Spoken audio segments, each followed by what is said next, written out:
Fury of the Gods. Stick around.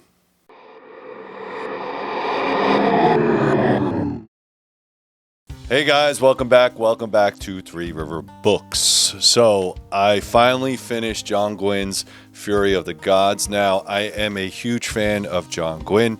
I think, ancestry-wise, maybe like 1 or 2% Scandinavian Viking. So yeah, okay, it kind of makes sense. But other than that, I will say I just enjoyed the reading. I enjoy the way he writes. I have all of his books, and I highly recommend that if you are going to read Fury of the Gods, you should start with book 1, which is The Shadow of the Gods, then it's Hunger of the Gods, and then, of course, our last book here. So the trilogy is available if you want it.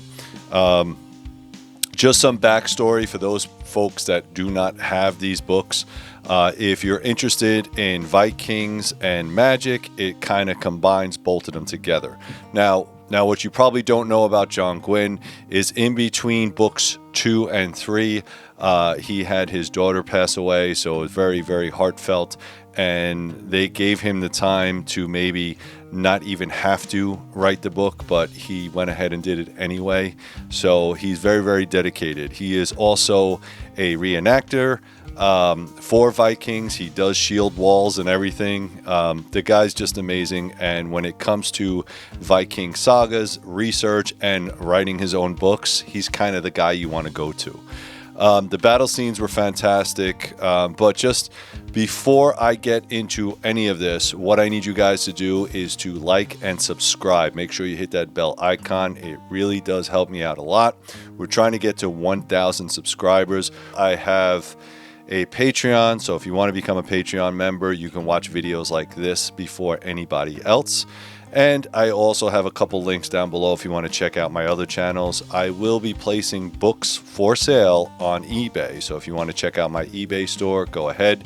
Not these, because these are mine, but I do have quite a bit of other books up there. You can get them for pretty cheap. All right, so let's talk about the saga as a whole so you guys kind of understand. There was a war of the gods, and gods kind of walked the earth, all right? Kind of simple to most religions, all right? It's just the way it is.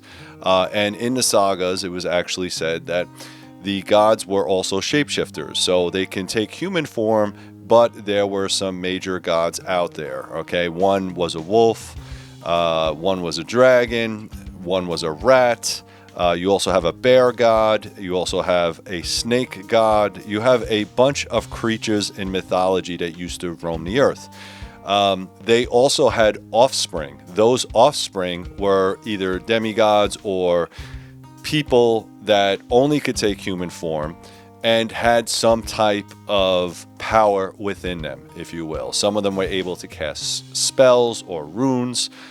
Some were able to take on some of the physical attributes of the god. So a berserker or berserker would essentially take on a bear form. So that's why it kind of makes sense in the saga of things. And they would get very strong, very powerful, and would not feel any pain. The wolf god was very cunning, so they were very smart. They also had the rat god, who was also very sneaky.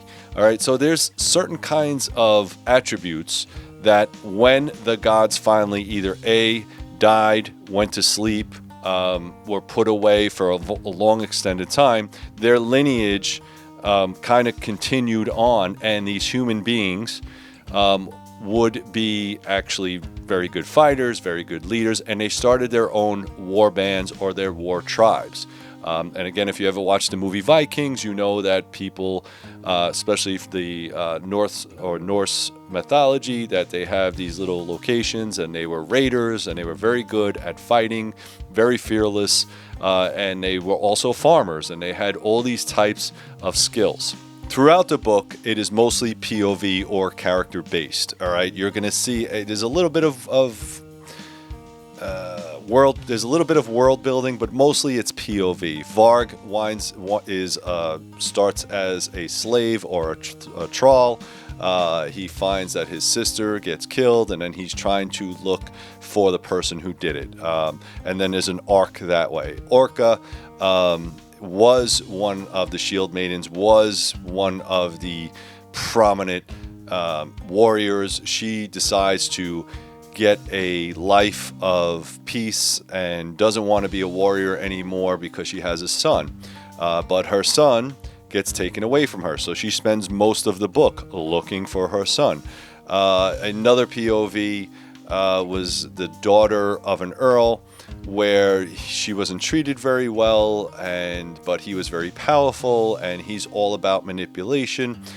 She finally figures out the type of leader that she wants to be and winds up taking over his warrior band. And all of this leads to all these different groups and POVs to come together at the end and to fight the one god, all right? And the one god, or gods, that are basically want to take back the world, they're trying to stop them. And what the books do is they take you on this journey, all right? I mean, there's also creatures in the woods. There's frost spiders and all kinds of, critters and things that can kill you. So it's really, really cool. So if you like mythology that comes to life, it's actually really good in the book.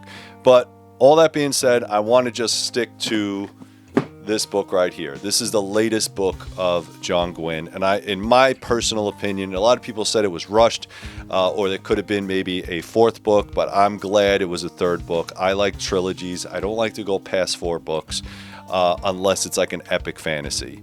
I will say that what this book does is it brings the 2 books that were already there and kind of completes the story, and you see all these characters kind of converge on the scene in order for the epic battle. And the epic battle is to take their vengeance, take their homes back, take their lives back, take their children's back. And that's what they're trying to do. All these warriors that were old warriors, new warriors, warriors that just learned how to pick up a shield become epic. And they're fighting for their freedom and their lives. And it is a coming of age vengeance story, or like I said, with the POVs, they're trying to find their children. They want them back. Some gods are promising people a land of eternity and freedom, even though that's not necessarily the deal. And the gods themselves are able to take human form, which is cool, but it's also very easy to manipulate human beings as well. And that's also what they're doing. So I like the way that John Gwynne put everything together. He had people that used to be enemies or sworn enemies, or people that was not necessarily friends, and he finally gets them all together throughout the book, puts them together, and they have to fight the god, or the one god that's trying to take over their world. And the battle scenes are gory, they're bloody, they're funny. Just an amazing style of writing. If you were ever a soldier or somebody that's in combat, you understand the feel, the sweat, the blood. You kind of feel it. If you've ever been in a fist fight before, you kind of know that feeling. John Gwynne knows how to write that feeling, which is why he's so good at it. The last part of the book is the epic battle. It takes a long time to get. I'm talking about 10, 15 chapters to finally finish the book. So everybody's kind of on this big trek or journey.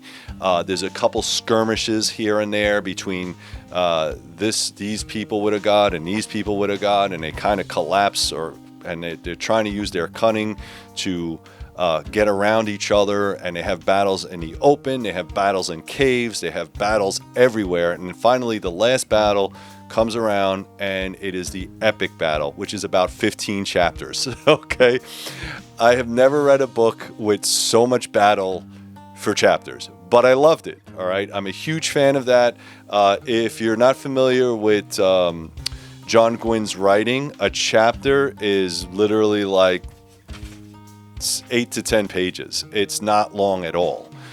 So yes, it is a little bit short chapters, but understand that the whole back of the book is all fighting, carnage, blood, trying to outmaneuver your enemy. So I love that about the book. I'm a huge fan of fantasy writers that know how to write a battle. And the good thing is that Gwynne knows how to write characters, makes you fall in love with them, and then kills them. All right? So the heart-wrenching emotion that you feel for these characters, you have no idea if that person's going to make it or not. There was a lot of small skirmishes that could just kill the person that you're rooting for. All right? And that's the grip or the hook that he has on you as a reader. That's why he's so good at that. So yes, I highly recommend getting all 3 books, all right? Because once you pick up the first book, you're going to want to read the second one. The second one leaves you on a cliffhanger, so you need the third one, right? So just excellent marketing skills, and he knows how to write a book. But fantastic. I highly recommend it. I also have his other books that I'm going to read. If you like this book and you like the videos, please let me know. Like, subscribe, do all that good stuff. It really does help. Thank you very much, guys. I'll put all the links down below.